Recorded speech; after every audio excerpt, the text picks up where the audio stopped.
po sa ating mga kababayan at Happy New Year po. At sana naman ang 2026 ay magiging magandang taon para sa ating lahat. Sa aming patuloy na tumulong sa ating mga kababayan, lalo-lalo na sa tinatawag nating healthcare,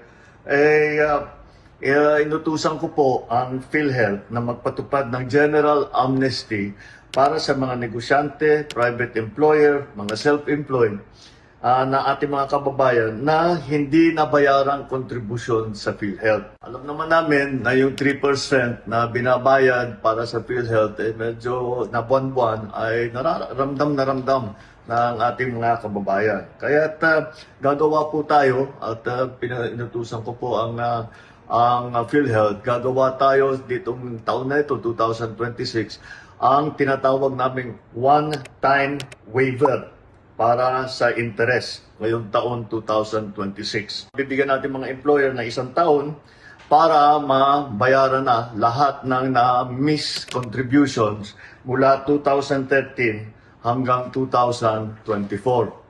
At ito po ay palagay namin sa kalkulasyon namin, ito ay makakatulong po sa mga 300,000 na mga benepisyaryo. Hinihikayat din natin ang ating mga employer na i-update na ang lahat ng information ninyo at magrehistro i-rehistro ang mga empleyado ninyo sa yaman ng kalusugan o yung ating tinatawag na YAKAP program.